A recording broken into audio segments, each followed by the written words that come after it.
My name is Susan Stamler, and I'm the Executive Director of United Neighborhood Houses. UNH is a policy and social change organization representing 44 settlement houses in New York, and we work to inform policy decisions that strengthen our communities. I'd like to welcome you today to our R.E.A.L talk focused on education equity. Before we get started, let me just go over some housekeeping updates. One is that we have closed caption available for today's event. Please click the closed caption at the bottom of your screen and select Show Subtitle. Should you have any today's technology, please put your question in the Q&A and someone will contact you with assistance. We hope also that you share your insights and feedback with us, and a survey will be posted at the end of this morning's conversation in a link located in the chat. This past summer, as New York City faced health, racial, and an economic crisis, UNH, Citizens Committee for Children, and the Federation of Protestant Welfare Agencies joined together to articulate how racial disparities continue to impact life in New York City.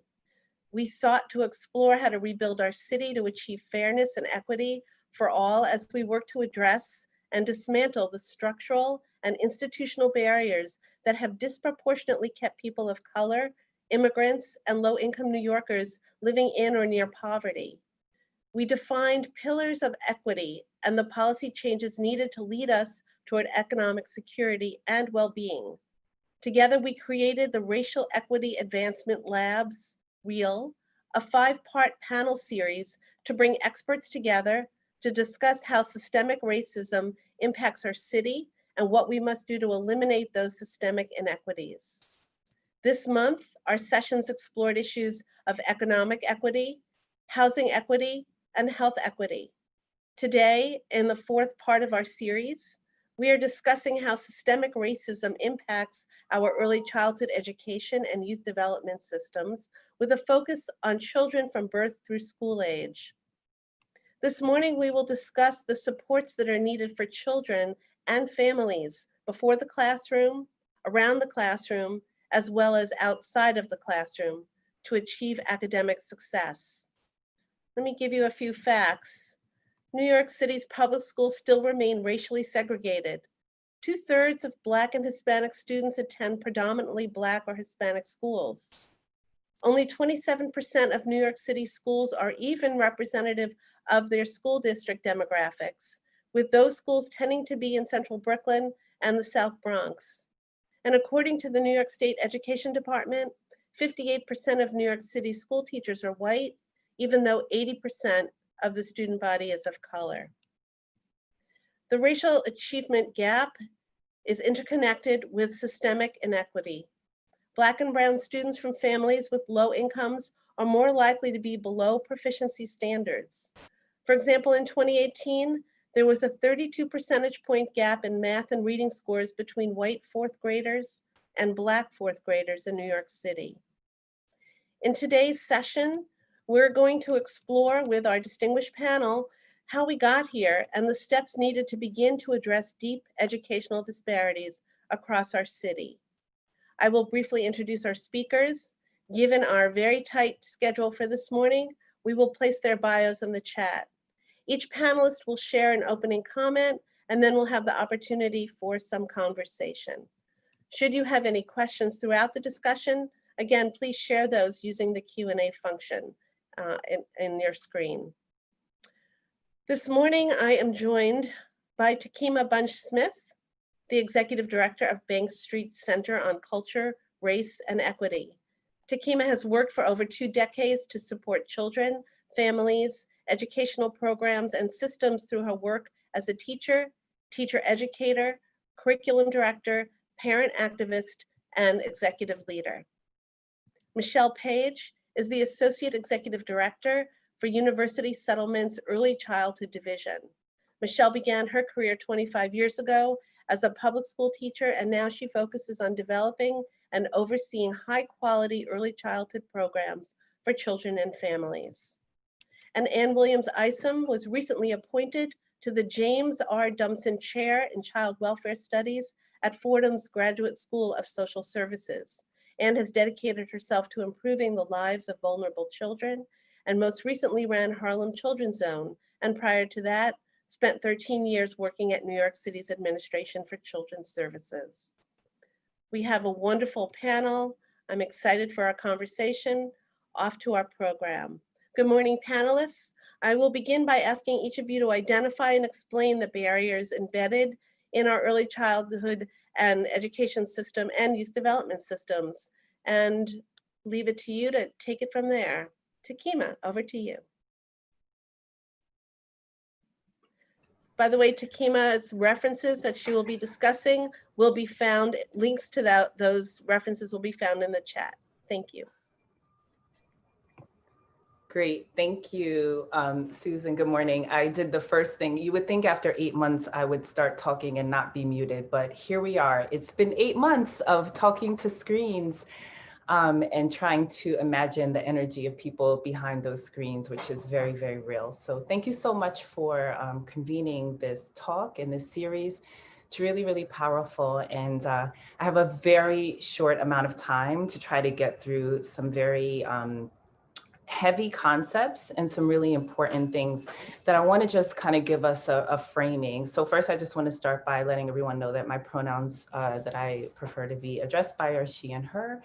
And I'm just really, really excited about this conversation. So what I'm gonna hope is that we can just see the next few minutes that I'm speaking about as a snapshot, right? Imagine when we think about educational equity, we're not talking about just today, we're thinking about the entire history of our country, right? We can't not look back. And so let's imagine it's March 1st, 2020, right? Educational equity. So I'm going to share a few statistics and a few things to help ground our conversation. But please know, I'm not going to refer to all the pieces of inequity because we would literally be here for hours and days and probably years. So I'm going to refer to some statistics, and there'll be some links that get dropped into the chat as I'm speaking where you can please go ahead and look at those. There's a lot to read. There's a lot of work. It'll never be done, to be quite frank. And so first, I just wanted to ground us in how we define equity, the definition that aligns with our work at the Center on Culture, Race, and Equity. And really, it's just thinking about the fact that there is racially predictable disproportionality of student engagement when it comes to education. We could also apply this term outside of education. It's racially predictable. We live in a society where white students, white children experience the highest levels of achievement in school in every measure, and Black students experience the lowest. Students that are Asian, Pacific Islander, and Latinx and Indigenous fall within the hierarchy to different degrees, but it's very predictable, and it's because of a society that has created that phenomenon. So one thing that I'm starting to move away from is the use of the term achievement gap. I'm really inspired by Gloria Ladson-Billings and many others that have been talking about the fact that the idea of an achievement gap really focuses on the students that have experienced all of this inequity to create the so-called disparity, the so-called gap. Really, it's a debt that's owed to children, right? There's historic, economic, socio-political, and moral decisions and policies that our society has maintained over and over and over again that creates a lacking for people to be able to achieve their highest potential. And so we really need to start to shift the focus on not, those that are experiencing the challenges, but really the conditions and the people that create the conditions for these challenges. So it's really important for us to just kind of like reimagine and reconfigure that. And I do believe there's a link to Gloria Ladson-Billings' 2006 address in the chat there. So the first place that we want to start with when we think about education, right? You have to have children to educate. And so when we talk about disparities, this is really, really important that we focus on the fact that Black women and Latina women, particularly in New York City, Puerto Rican women, and Asian Pacific Islander women actually have pregnancy-related complications, including death, at much higher rates than white women. And then when it comes to babies living to the end of their first year of life, we see a tremendous disparity again. It's again racially predictable, right? So if you look at this chart, you'll see that Black babies excuse me, I have so many graphs that I'm trying to go through it so quickly, but Black infants die at a very high rate as compared to 6 times as high, I believe, as white babies. So this is terrible. It's unfortunate. These are 2 women who died in Brooklyn, one a year ago, Shamoni, and Sha'asia just died a few months ago during pregnancy. And so all of this impacts children's education, right? The entire family, the community, health, all of these things, right? And babies go into childcare programs holding these scars, this pain, and families have to, try to live our lives with this trauma. So we get into schools, and as Susan mentioned, we have highly segregated schools in New York City. There are lots of reports, again, one will be dropped into the chat for people to look really closely at segregation, but just really being clear that it is segregated and unequal. And it starts with, from healthcare to housing, to the educational experiences, to the types of curriculum and activities that children have access to look different in schools that are predominantly Black and brown and lower income, and white and middle class schools. And so we've got to really be really intentional when we think about what are the negative impacts of segregation. They are far reaching. We also have policing in schools that happen at different and disproportionate rates according to the racial breakdown of students. When I was preparing for this talk, 2 days ago or 3 days ago on the 18th, a memory popped up for me on Facebook, and it was reminding me that in my child's first month of high school, he had the experience of his first metal detector walking through in school, and how he called me and how stressed out he was. He didn't know what to think. He hadn't had that happen before. He got pulled out for extra monitoring, which meant he was, his waistband was checked, his shirt was pulled up, his feet were looked at, and he was made to feel like a criminal, being 6'1" and 14 years old. And so, right, there was a lot that happened. I was really upset. It upset me that day for obvious reasons. But that was October, and actually it happened every single time. Every single time metal detectors came up. And when I asked him who's on this line, what are the racial breakdown, he said, we're all Black and Latino, and there's one girl. And so this is something that happens in high school, but guess what? We have things that lead us to policing and the criminal justice system begin with things like suspension. And so this is from 2017 data in New York City, right? And the key is on the left. I made it hopefully very big so people could see. But the first graph shows just the racial breakdown of students in New York City public schools, right? So 16%. Actually, I think that's wrong. This is important. The green band is the white students, excuse me. I think I might have made a mistake. But at any rate, it's proportionally, right? Black and Latinx students make up the majority of students in New York City public schools. And when you look at suspensions, they make up 26% for Black students, 47% of suspensions, right? 40% for Latinx are the same. And then there's an underrepresentation of other races. And so we've got to really think about what is happening here. The thing that people might not know is that preschool suspensions are actually a thing as well. And so across the whole United States, Black preschool boys are 3.6 times more likely to be suspended as white children. So preschool, 3 and 4 years old. And Black girls within the larger educational system are 6 times as likely to be suspended as white girls. And so one thing that people, again, might not realize is that suspensions lead children to be on a preschool to prison pipeline. Every suspension or exclusion that happens to a child increases their risk of coming into contact with the criminal justice system. So this racial disproportionality that happens in education has a far-reaching effect on our lives, right? So this was actually, just to remind us, pre-March, pre-COVID, right? So then we move into the new world that we're living in. And so when we have a society that has created that is so steeped in racism, anti-Black racism, patriarchy, anti-poor practices, practices that don't support students that are English language learners and immigrants and LGBTQ and gender nonconforming, we move into a remote space, we move into a pandemic, and what happens is these systems and practices get replicated in the remote space. And so these are just a few things that are happening, right? There are many, many more things that are happening, but all the data that we have just shows that the disparities are continuing and in many cases actually widening. It's something for us to really think about, that students are actually being suspended from Zoom. And for the virtual classroom rules, I'd just like you all to think for yourselves as a person who is maybe working right now.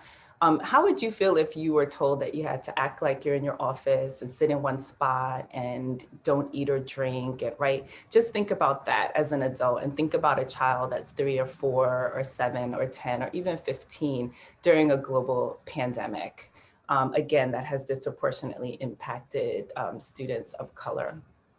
So it's very depressing, I know. And so I wanted to really make sure that we could just very, very briefly think about what are some things that are working? And there are many things that are working right now. Again, these things were working before the pandemic. And so that's really, really critical to think about what is the inheritance that we have right now. So And just thank you. Maybe Takiema, yeah. we could get back to that after we have some of the openings. That'd be great. Sure. Okay, great. Yep. Thank you. So I'm going to stop sharing my screen now. Okay, that's terrific. Great. Thank you. Thank you. Michelle. We can't hear you.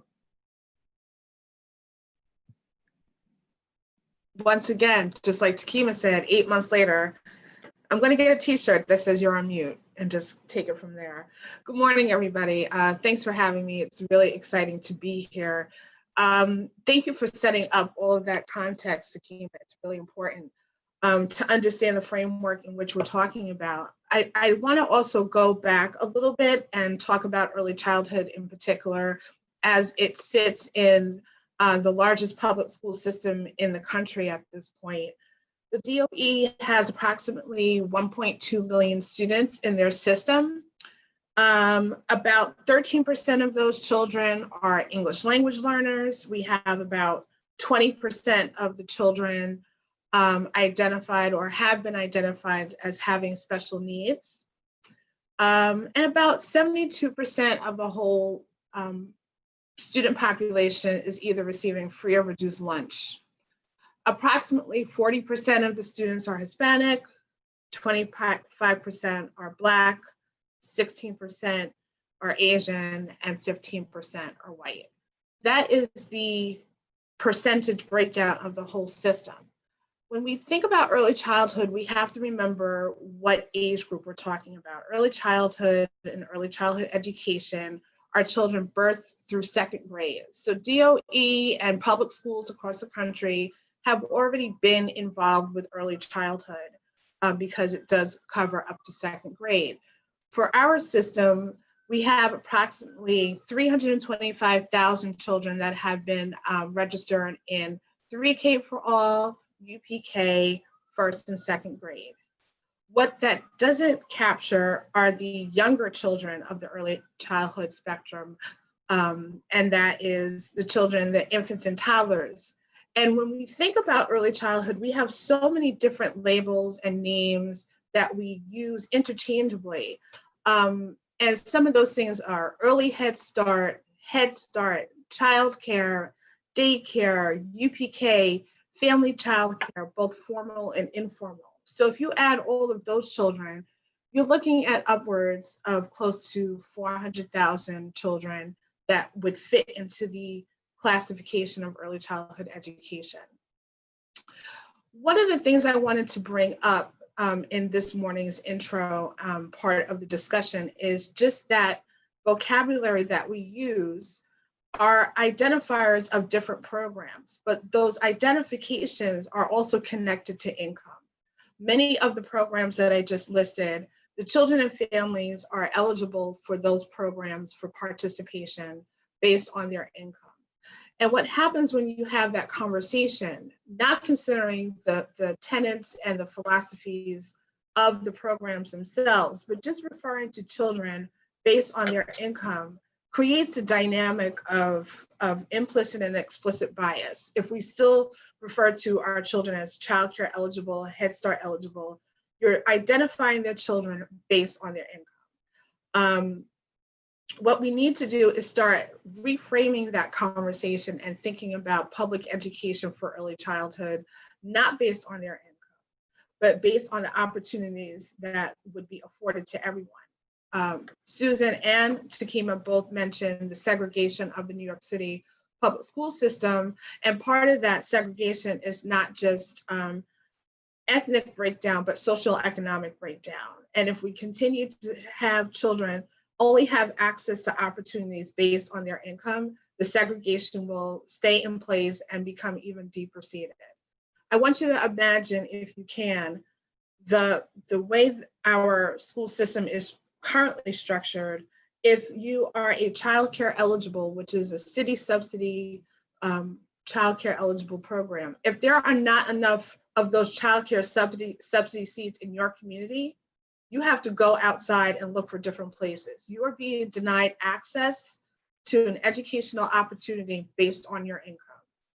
Imagine a fifth grader being registered in a school, qualifies for free lunch, and the school says, well, we don't have any more space for children with free lunch. You have to find someplace else to go to school. And that's essentially what's happening in early childhood, not just in New York City, but any municipality that has income requirements for children to attend any kind of program. What I would like to offer later on in this conversation are things that we need to discuss about not only diversity and equity, but also rethinking inclusion and rethinking opportunities. In this crisis, we have to remember that this is not business as usual. Even though schools have reopened, we are in the midst of a pandemic. The pandemic has not gone away. We should not function as if this is something of the past just because schools are reopening. We are in the middle of a crisis. We are in the middle of racial strife comparable to those that we've seen in the 60s and the 50s. And we can't extract those components away from the education system.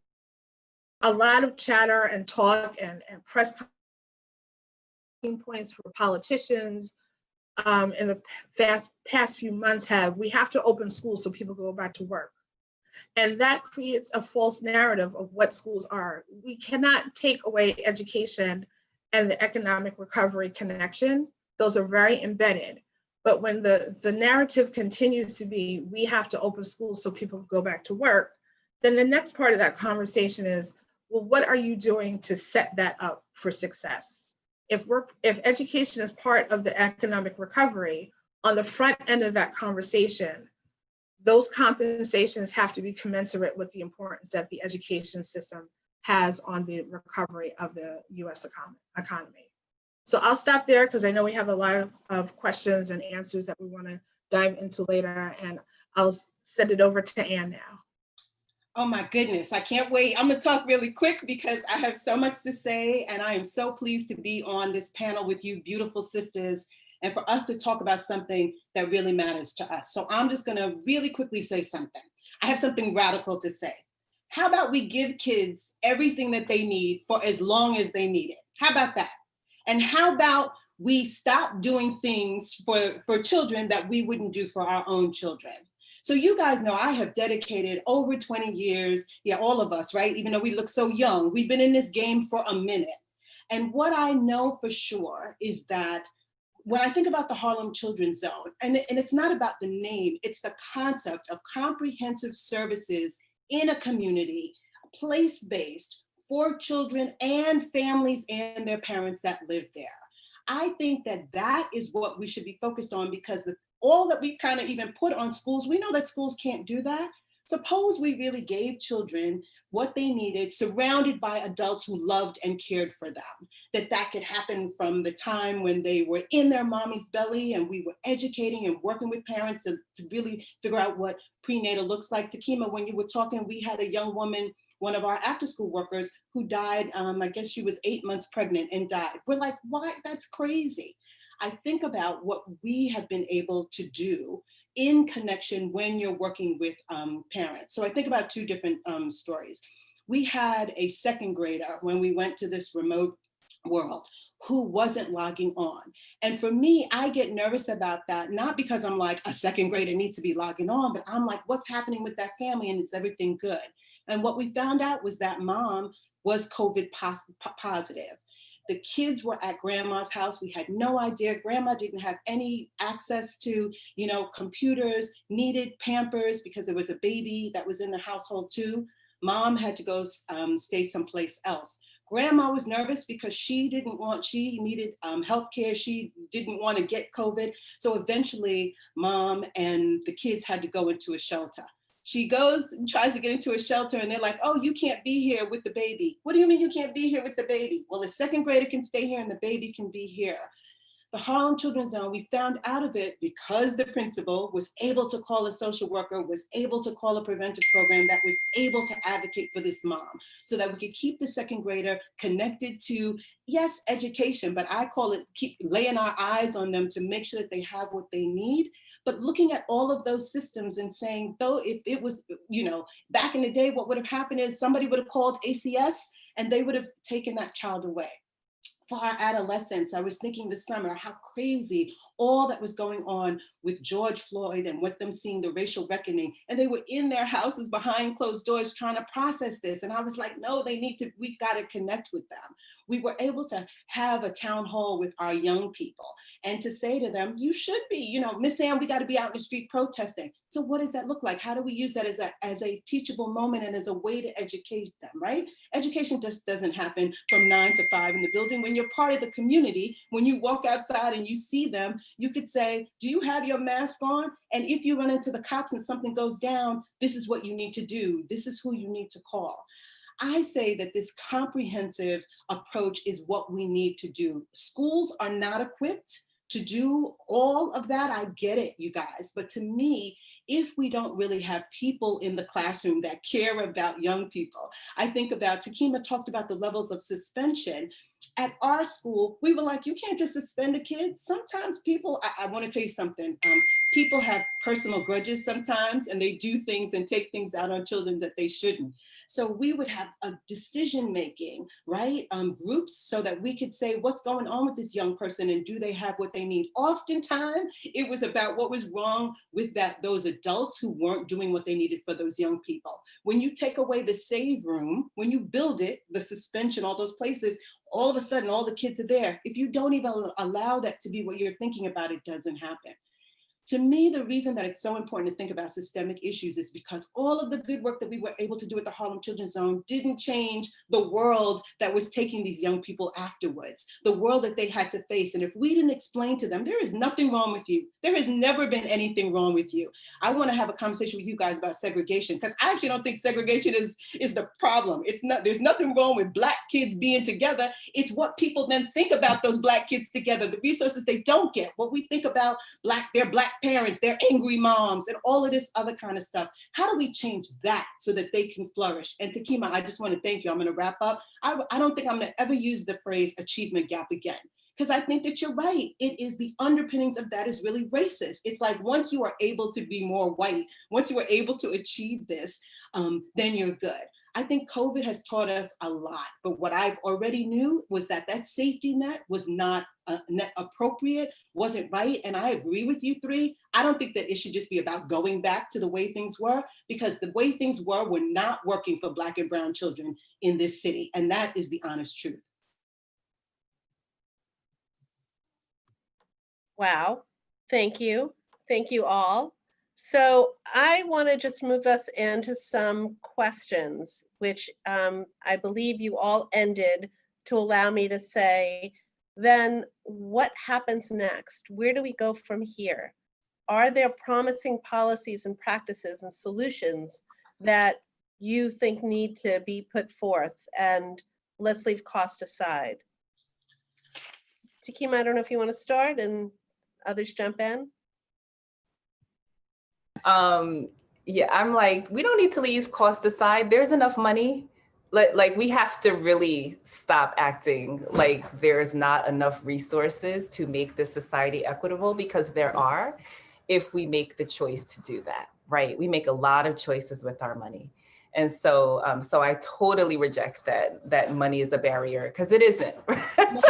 And I love the way that they always tell Black and brown people, oh, we've got to cut the budget. We've got to cut, we've got to do that. And that's just a lie. And so we should reject that and say, we're not, that doesn't make any sense and we don't believe it. Yeah. I mean, that's really a big piece of it, right? I mean, there's so many things that are working. I mean, on a micro level, you know, I was just gonna, you know, refer to some of the practices that were happening in educational spaces that were very positive, like this focus on SEL and restorative practices.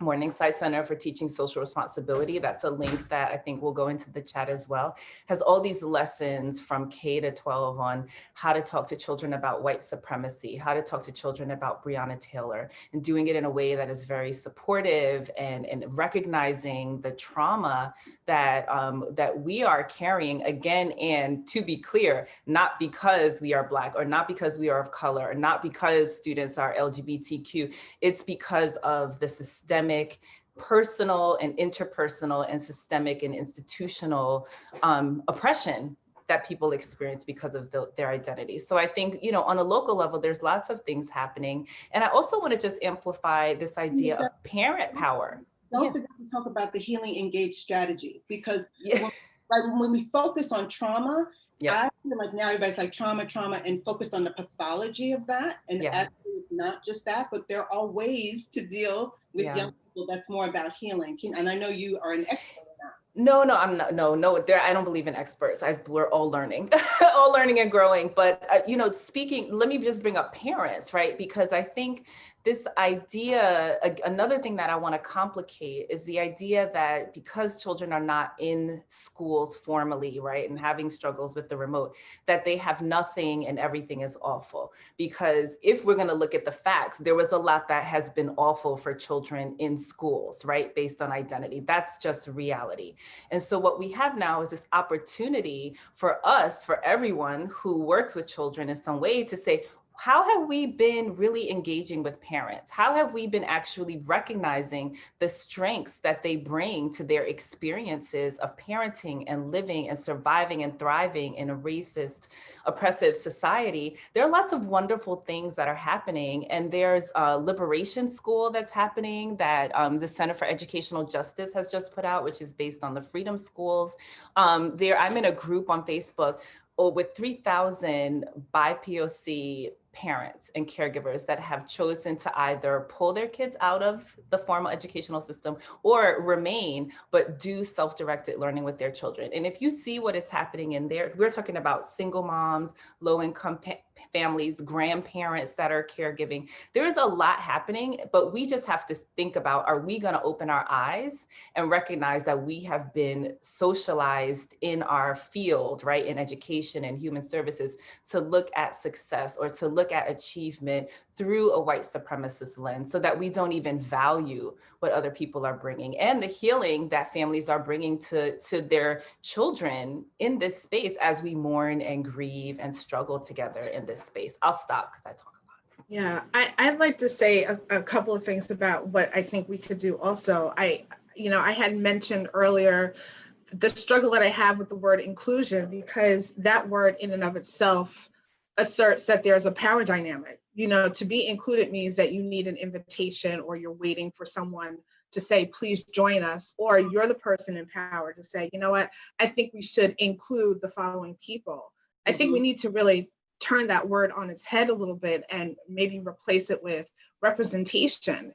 And I think that is a much more appropriate word when you're talking about school systems, healthcare systems, any kind of systems that involve participants, a workforce, and people who have to make decisions. You know, a lot of chatter has come around, you know, having a seat at the table, but also recognizing that there's multiple tables and different people need to be parts of different conversations at different times. And that is representation. That's not just inclusion. The other thing that I think that whenever we have a crisis in the country or locally, it's always a time and an opportunity to rebuild. The early childhood system transitioned from Agency of Children's Services to the Department of Education. So the past couple of years have been years of transition, of having, you know, new oversight, new contracts, so on and so forth. But it's an opportunity to really look at the infrastructure of what's happening. Early childhood cannot just be tagged on to the K-12 system. Early childhood is a different set of disciplines that really have to focus on child development, language development, social emotional development, physical development. The foundation of education lays in early childhood. So if your foundation, think of a house, if the foundation is cracked or stressed or doesn't get the proper attention that it needs, everything that is built on top of that is weak and compromised. So early childhood education, not just because that is my field, but the importance of knowing that so many developmental milestones have to be supported and nurtured before the children turn 5. And then strengthened to 2nd grade. If those things don't happen with intentionality and support and resources and money that we do have, I agree with you, Takiema, then everything else that happens after that is sitting on this shaky foundation. So shore up the foundation, have real conversations of not how to add on early childhood, but how to really start with early childhood and build a continuum of birth through high school, so that we're not supporting and perpetuating the preschool to prison pipeline, so that we're really rethinking what education can be and not do business as usual. We're not in a normal time. We shouldn't be thinking about benchmarks and assessments and teacher evaluations. We need to make sure that our children who are already whole get the resources they need to stay whole. You're not talking about equity in terms of taking people who are less than. People have what they have and they're already whole. What is not whole are the resources and access to the systems, to the education, to the opportunity. So bring these whole people into a place where they can get everything that they need. It's so, every time I listen to you guys, I feel like we're learning. So I want to go back to this concept of inclusion, Michelle, because I think that language is so important, because I know that the phrase that really gets me is parent engagement. And I used to tell my staff, I don't understand. They are the parents. They are already engaged. It's us that needs to. Right. We have to.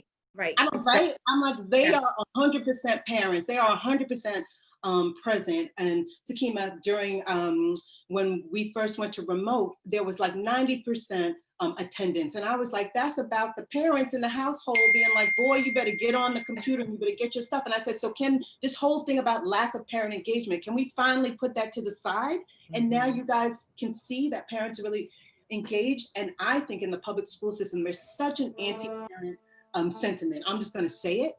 And that they want compliance from parents. They want parents to be, seen and not heard. You want them to stay outside of the school door. And I just don't think that that's how real whole education happens. I don't think that you can educate kids or love kids and disrespect and and not like their parents. And so what would that look like to really open up and do something with the community, with parents, in order to say what education should look like? And I just think it's something that's an underpinning of the work that I think a comprehensive community-based school and approach really does.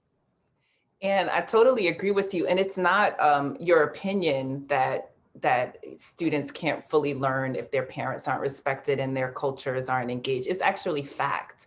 Zaretta Hammond has written Culturally Responsive Teaching in the Brain, and she talks about neuroscience, right? The neuroscientific basis of having your culture in your way of understanding the world. I'm not talking about the food you eat necessarily or the holidays that you celebrate, but the deep culture, the values that guide you, that allow you to process the world culturally. If those things aren't supported in your educational experience, there is an absolute limit to what you can actually learn. You can comply in some cases, and in some cases you don't. And parents are, if they're not a part of that, or children are educated within the context of their cultures, their histories, their communities, and their families. And so we have to, it's not an opinion. Like, we are not providing full, high scale, high quality education in this moment until we get clear on that. And then we look at the test scores and we're like, oh, something must be wrong with those kids and that community. And to your point, Michelle, I think you made a point when we were doing our prep, which is like, people don't even understand what should be happening at your age group, because to think that little ones are not going to socialize, that they're going to sit in a chair, that we're going to give them a piece of paper and they're going to talk to a screen is not how little ones learn. They're not engaged in their work, which is play, all of these things that people don't understand, which they wouldn't do for their own kids, but somehow that's what they think should be happening now for kids that look like us. So Exactly. There's a question, can I just jump in? There's a question in the chat. Somebody wanted to know, how do we transition from a policy of compliance to parent and community participation? Which I think this is where the conversation was going. Yeah, I think that we have to convince the decision makers to think differently. Compliance is tied to funding, and funding is tied to compliance. So we have to have a comprehensive conversation of what it means to really have meaningful and whole experiences for children and families that are not just tied to compliance. If you do things that support child development, the compliance will fall into place.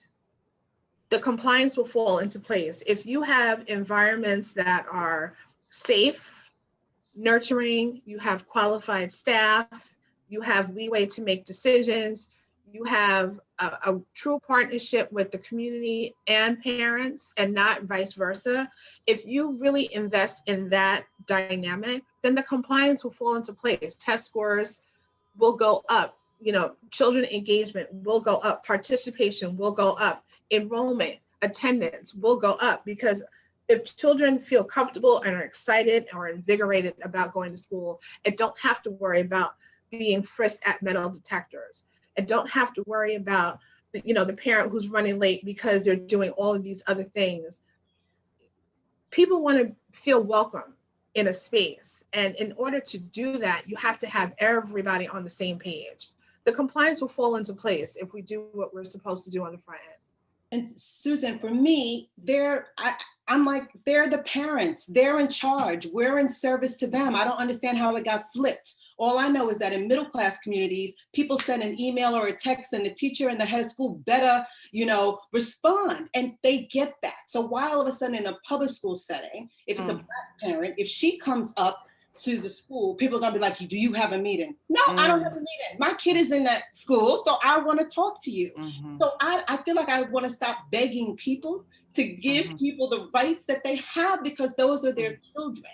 So the word compliance to me is BS. And in terms of compliance, meaning, Michelle, how we want parents to act, and that we need to hand it over. The community and the parents are in the driver's seat. They just need to know that more and push it more. And I think those of us, more policymakers who are educators and who are from the community, need to be around the table so that those policies can come into place. And then the system also needs to give the stakeholders the opportunity to practice that dynamic, Anne, right? So if you think about early childhood and how many are in community-based organizations and are, part of this whole system and want to do certain things to build that bridge, to switch the power dynamic, to have more of a partnership, to be responsive to parents, but there is a level of compliance for agencies, right? Because it's like, yes, I know that this may be the right thing, or we should push this agenda. Right. And community-based organizations are often caught between a rock and a hard place of doing what they know is conducive to the development and support of the children and being held responsible to a compliance checkpoint. So Takiema, did you want to? the compliance matrix is all over the place. Yeah. I wanted to just jump in. I think, all the points that you're bringing up is really that it's so layered, right? And there's no one solution, right? We're not going to just figure out how to address all of this. I want to just share this one last slide, because I think really what we're talking about is really, this is the root of it, right?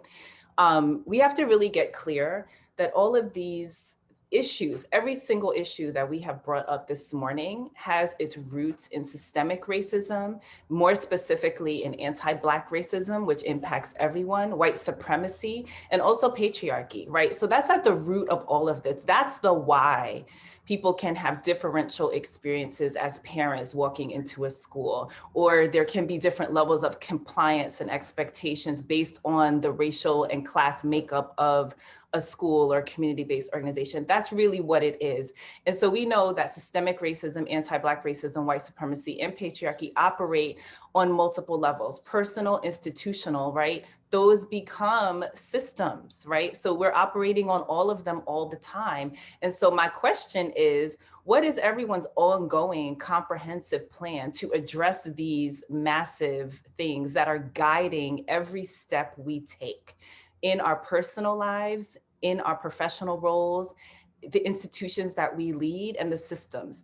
Everybody has to have an ongoing and comprehensive plan to say, I've got to unpack this, I've got to disrupt this, I've got to stop participating in anti-Black policies, or I've got to stop, centering white family dynamics, right? But you have to know what that is, and you have to have a plan, right? And in organizations and in systems in New York City, what's the plan?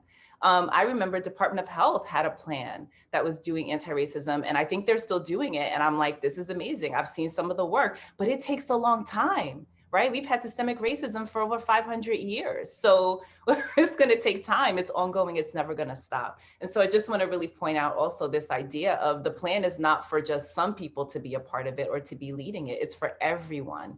And do we even need a table, right? There can be multiple tables. There might not be a table that's even needed, but it cannot be about inviting people in. It has to be about standing around and saying, we've been having a conversation and creating and participating in an educational system that has literally oppressed people that don't have power over and over and over again. We cannot settle for that anymore, because we will continue to get what we had, and it will be worse as we move forward, as we already know, because we didn't even look at the stats of the death rates and the sickness and COVID rates of Black and Latino families and children from the multi-system inflammatory system. Predominantly were Black and Latino who died in the spring in this city.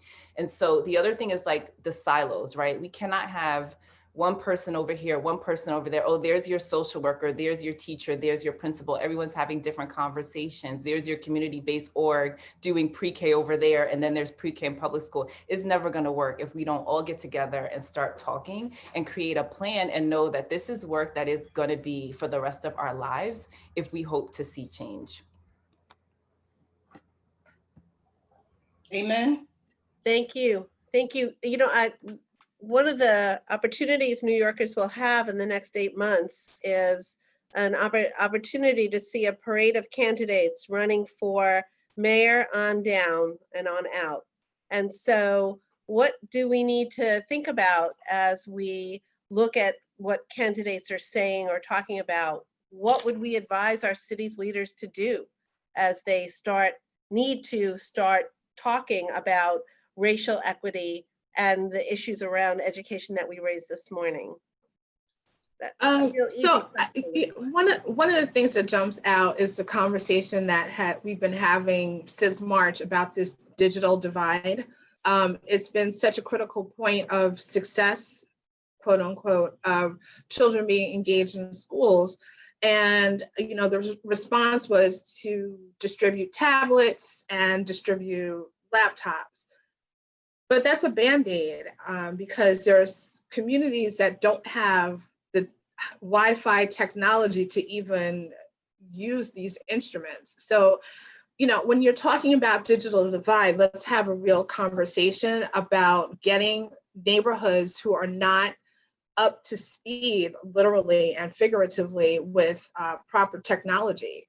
You know, people shouldn't have to take their tablet and go to another neighborhood and sit outside of buildings to get Wi-Fi connection. So handing out tablets and handing out laptops was a couple of steps out of order. You know, get the infrastructure established and set so that when you do give out tools, children can use them. The other thing is really looking at our funding stream for education is very segregated at also, and it's reflected in how early childhood is kind of dispersed throughout the communities. So trying to figure out how do you blend and cost allocate childcare block grant money, federal, state, local funding, foundation money. How do you blend all of that so that you're not turning children away from different opportunities based on their income? Because that's what's essentially happening right now. So those are the two things that I would say. I have many more, but those are the two things that jump, up. Access to technology and really figuring out how to fund this so that you're not denying any child any kind of opportunity based on their income.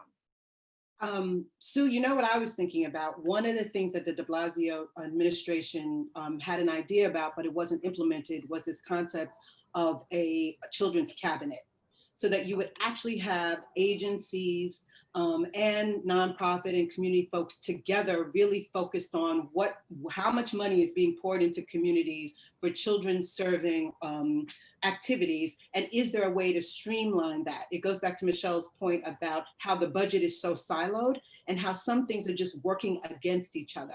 So I would want the mayor to think about what is that common view. We know that we are actually spending a lot of money in communities, but how are we spending that in the way that communities need? How would we look at schools? When we talk about defunding the police, you know that we, FPWA did a session a couple of weeks ago where they were like, defund them and give the money to nonprofits. And we had a conversation the other day, many nonprofits haven't done their anti-racist work either. So we just don't want to go back to giving it to money to places that are not doing the work that Takiema talked about in order to really sort of unpack, dismantle white supremacy that are in those organizations. So for me, a kind of a getting on the balcony and looking at all of those agencies, all of the money that's coming into communities, and coming up with plans that are community driven, parent driven, to really come up with some of that money that they don't think that they have in order to really agree about what outcomes we think really look for children and family well-being.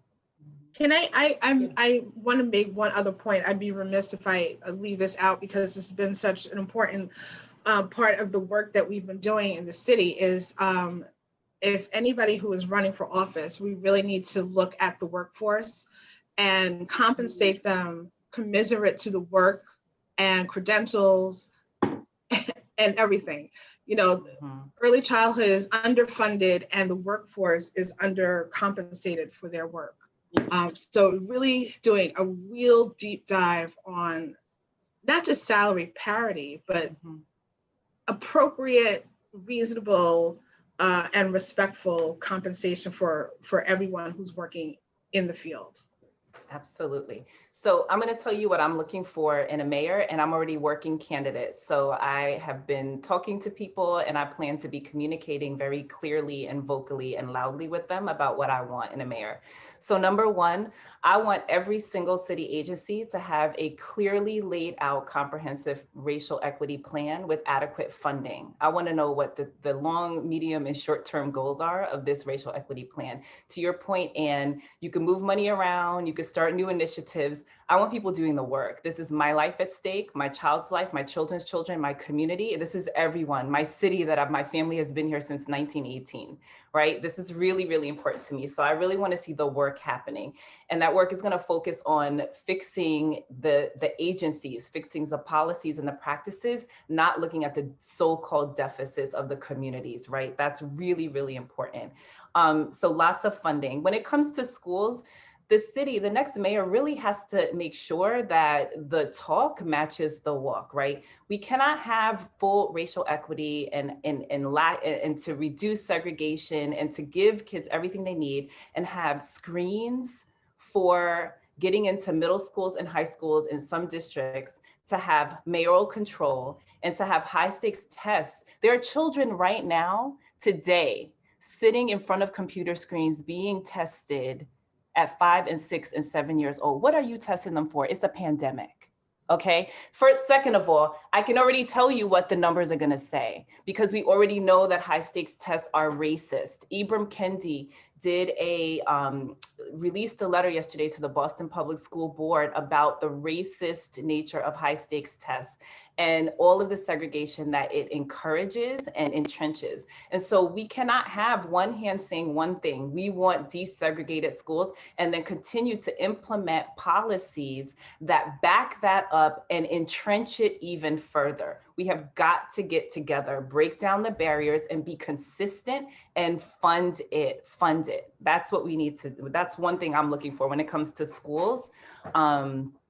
And yeah, and really for sure, the parent engagement thing is real. Like, Anne, I love your reframing. Like, they're the parents, we're the guests. We have been invited to support them in learning and education because education does not only happen inside of school buildings, we know that. And so what are we doing to really support parents? Look at the school leadership teams, look at the parent teacher associate, like what is the power that is really given for policy, right? The PEP, I stayed on that meeting until 3:26 in the morning trying to testify as a parent in August. That was a lot, Right. but there were 200 parents there. How are their voices being heard? How are we having impact in policy, right? So these are Right. some of the things Right. that I'm looking for.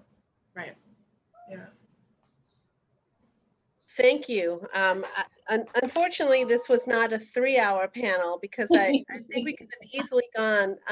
Can we just, and I'd like to afford you a whole juicy 60-second wrap up each to just leave us with a final thought. And I also want to thank everybody who is watching this morning. We are actually taking all of these suggestions down. This program is being recorded. And so we promise not to lose any of these great suggestions and ideas as we move forward. So thank you so much. So let's see if we can do a little quick wrap up and let's go backwards and I'll start with Anne this My time. quick wrap up is thank you for being and introducing me to these fierce women who I will keep in contact with. So thank you, ladies. Yes. I am worried about the kids. And I'm worried about all that they have gone through over this summer, what they have seen. I'm worried about this political environment that they're in. I know I'm overstimulated, so I know they're overstimulated. And so when we talk about social and emotional learning and when we get whatever that new normal looks like, I'm anxious about how people are gonna want them to sit down and be quiet and not talk about stuff and not express themselves. And so that is what I'm gonna leave you with right now, that I'm really worried about the kids and I'm hoping that we can, again, not go back to normal, but use this opportunity to come up with something bold and different so that they can heal, so that they can grow, and so that they can thrive. Thank you. Michelle. Thank you again for having me. Just to wrap up, I want us to rethink the idea of waiting to be included.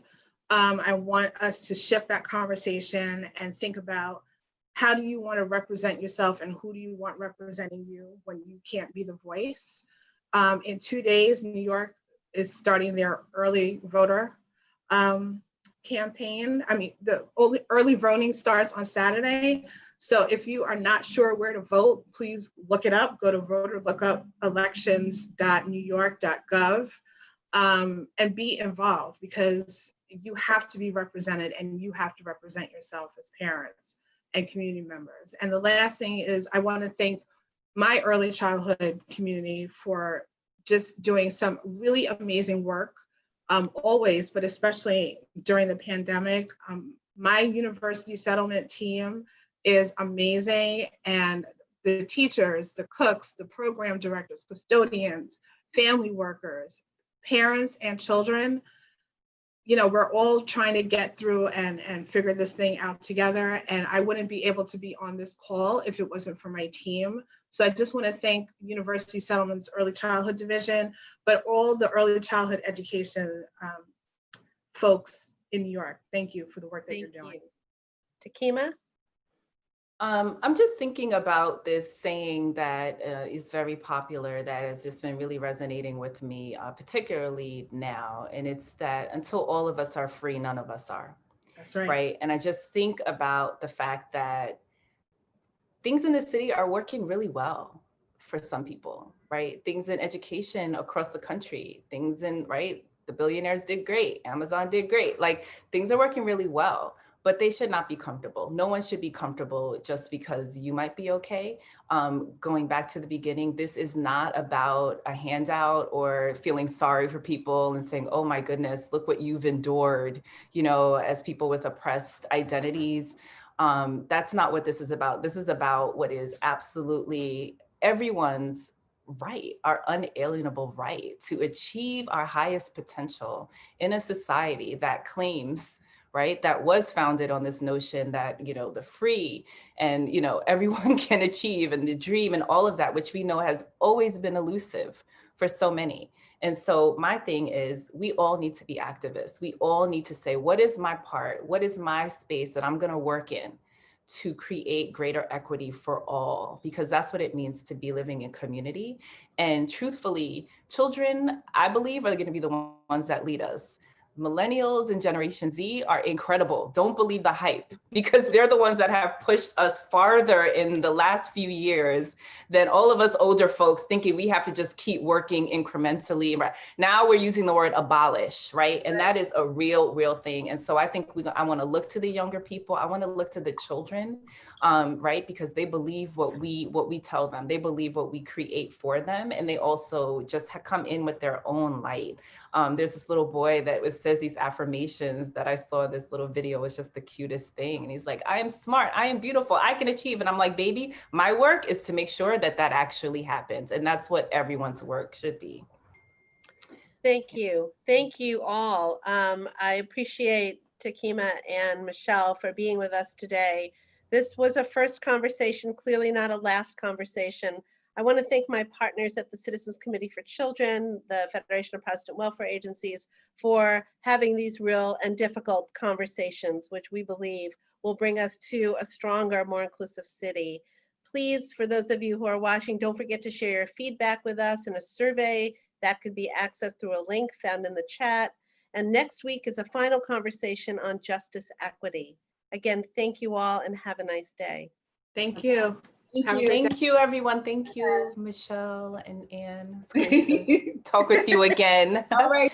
Thanks, This is everyone. great. Thank you, Susan. Thank you, you, guys. TJ. And thank you, our closed captioner. Thank you so much for accessibility, Joshua. Amen. Thanks, everybody. Have a good morning. All right. You too. Bye. Bye-bye.